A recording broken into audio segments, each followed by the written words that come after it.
Il était une fois un comte qui possédait un manoir dans les contrées de Britannia. Un manoir qui se verra abandonné quand celui-ci trépassera. Pourquoi ? Laissez-moi d'abord vous raconter son histoire. Ce comte était jeune, grand, mince. Il possédait une fine moustache qu'il aimait entretenir avec soin. Il portait constamment sur lui un costume en queue de pie. Il aimait apparaître élégamment vêtu.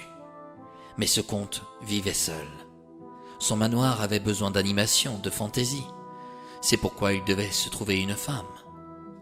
De génération en génération, les mariages ont toujours été arrangés dans sa famille. Mais lui, il ne voulait pas se marier ainsi. Il voulait aimer et chérir une femme jusqu'à la fin de ses jours. Par tous les Britanores, qu'est-ce que l'amour pouvait se trouver compliqué dans ces contrées. Lors d'un dîner, un soir, il vit apparaître une nouvelle servante. Elle était jeune, belle et désirable. Ses cheveux de couleur châtain, ondulés, lui tombaient jusqu'à la moitié de son dos. Les formes de son corps ne vous laissaient pas indifférent. Sa manière de se déplacer était douce. Les yeux du comte furent frappés par sa beauté. Lorsqu'elle s'approcha de lui pour le servir, devant ses convives, il lui demanda « À qui ai-je l'honneur ce soir ?» Je n'ai jamais autant apprécié un si beau. La servante ne le laissa pas terminer sa phrase. Elle ne voulait pas offusquer les convives qui l'écoutaient. « Je m'appelle Éléonore. »« Un formidable prénom qui vous honore, » rétorqua le comte. Il laissa repartir la jeune femme, mais ses yeux restèrent fixés sur sa silhouette. Au fond de lui, il en était conscient. Il la désirait. Il la voulait pour femme. Malheureusement, sa situation sociale ne lui permettait pas d'épouser une servante. Lorsqu'il apprit par un voisin que la jeune femme allait devoir épouser un paysan le mois prochain pour sauver les finances de son père, le comte en fut horrifié.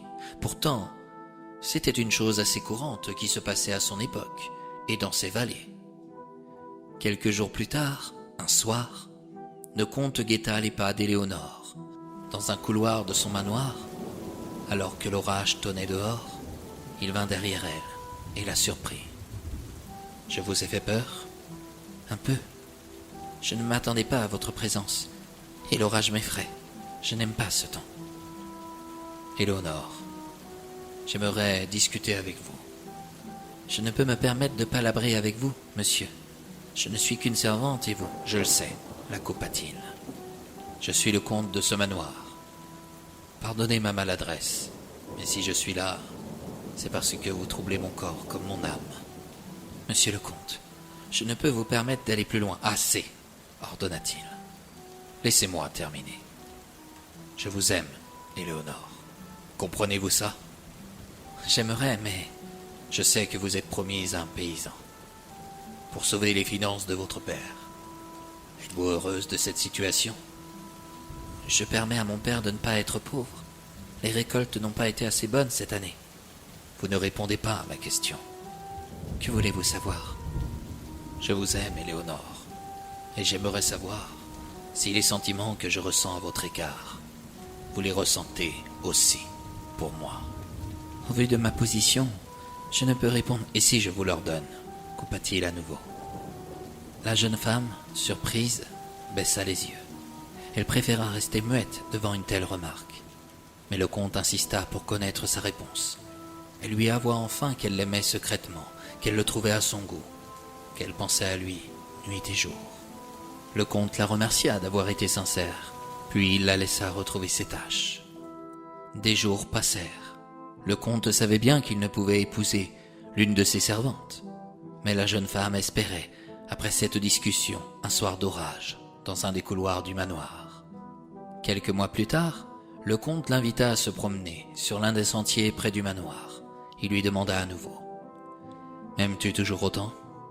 Vous le savez bien, mais moi, je ne le sais plus vous concernant. Depuis le premier jour où je vous ai aperçu, j'ai tout de suite compris le sens du verbe « aimer ». La jeune femme ne put s'empêcher d'émettre un sourire. Le comte ajouta « M'aimes-tu plus que ton père, ta mère, tes frères, Et ta sœur ? Bien plus que mes proches, répliqua-t-elle en se voilant le visage. Plus que ton village ? Plus que tes amis ? Plus que mon village et plus que mes amis. Plus que ta liberté ? Plus que ma liberté, répéta-t-elle avec sérieux. Serais-tu prête à ne jamais te séparer de moi et à te faire passer pour morte auprès de tous ceux qui t'ont connue ? La question était surprenante, voire choquante. La jeune servante comprit qu'elle ne pourrait jamais l'épouser au vu de sa situation et de la sienne. Cependant, elle était prête à exécuter tout ce qu'il désirait, tellement elle l'aimait. « Je veux tout ce que vous voudrez, tant que vous me permettez de toujours vous aimer. » C'est alors que le comte lui proposa une vie qui n'avait rien à voir avec celle qu'elle avait. Une vie qui aurait fait reculer beaucoup de jeunes femmes moins ardemment éprises. Moi-même, la première fois que j'ai écouté cette histoire, j'en ai ressenti des frissons. Sous le manoir, il y avait une grotte souterraine qui ressemblait à une prison. Le comte l'invita à se rendre dans celle-ci le soir même, pour y demeurer toujours. Bien sûr, vu qu'il l'aimait, il avait fait en sorte de lui préparer une pièce convenable où elle pouvait s'instruire. Mais à quoi bon ? Désormais, elle ne verrait plus jamais d'arbres, de montagnes, de poissons, de fleurs ou de sentiers. Elle n'entendra plus l'ambiance des marchés dans les villages, ni les oiseaux qui chantent lorsque le printemps revient. Le lendemain, sur un sentier au bord d'une rivière, près du manoir, on retrouva un des sabots de la jeune servante et son tablier blanc. Certains Britanniens la crurent tombée et noyée dans la rivière. D'autres la pensèrent dévorée par les loups de la forêt de Camorra. Tous la considérèrent comme morte. Le comte ne confia son secret à personne. Il portait lui-même ses repas. Régulièrement, ils s'embrassèrent, profitèrent des joies que l'amour pouvait leur offrir. Des mois passèrent. La jeune servante ne revint pas sur sa décision. Le comte, elle l'avait dans la peau. L'expression des visages de sa famille commença par s'effacer de son esprit. Le seul qu'elle connut, désormais, était celui du comte. À quoi pouvait-elle penser lorsqu'elle se retrouvait de nouveau seule durant plus de 10 heures ?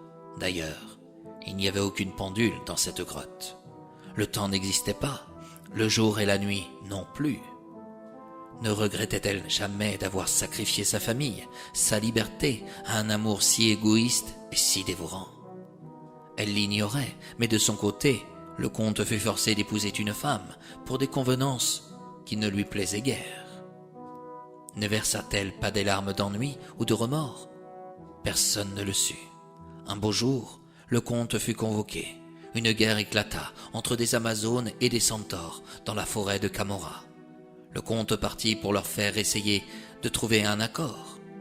Mais il n'y trouva rien, si c'est que la mort. Avant de mourir, il eut juste le temps d'expier le prénom de celle qu'il aimait secrètement. Éléonore. La jeune servante l'attendit. Combien de temps ? On l'ignore. Mais des années plus tard, lorsque l'on quitta le manoir pour le laisser à l'abandon, vu qu'on n'avait plus les moyens de l'entretenir, on découvrit cette grotte souterraine. Dans celle-ci, on aperçut une femme très blanche, très jeune, très belle, qui dormait. On aurait pu la considérer comme vivante, mais elle ne l'était pas, tant la mort l'avait conservée dignement. C'est pourquoi on décida de barricader cette grotte. On avait peur de voir surgir le fantôme de la jeune servante. Il pourrait hanter le manoir et les villages alentours. C'est depuis ce jour qu'on nomma devant le manoir les sentiers où Éléonore et le comte discutaient d'engagement, les sentiers de la mort. Et c'est ainsi, mes chers amis, que nous arrivons à la fin de cette histoire. Vous me direz certainement qu'elle se termine tristement, mais n'auriez-vous pas oublié que dans les contrées de Britannia, rien ne meurt ? Le comte et la servante se sont sans doute retrouvés sous la forme d'inséparables, allez savoir. Ce récit a quand même le mérite d'affirmer que la bêtise des Britanniens, ou des Terriens, pour nous, est cruelle. Pourquoi s'empêcher d'aimer parce que l'un est riche et l'autre pauvre ? L'un est beau, l'autre laid. L'un est grand, l'autre petit. L'un est gros, l'autre maigre. L'un est jeune, l'autre vieux. On ne peut pas aimer quelqu'un avec égoïsme. On ne peut pas l'obliger d'être ce qu'il ne peut pas être. Quand on aime, cela doit être plus que de raison. Le sacrifice ne peut pas exister, car quand on se donne à l'autre pour la vie, l'amour poursuit sa route encore, au-delà de la mort, avec notre esprit.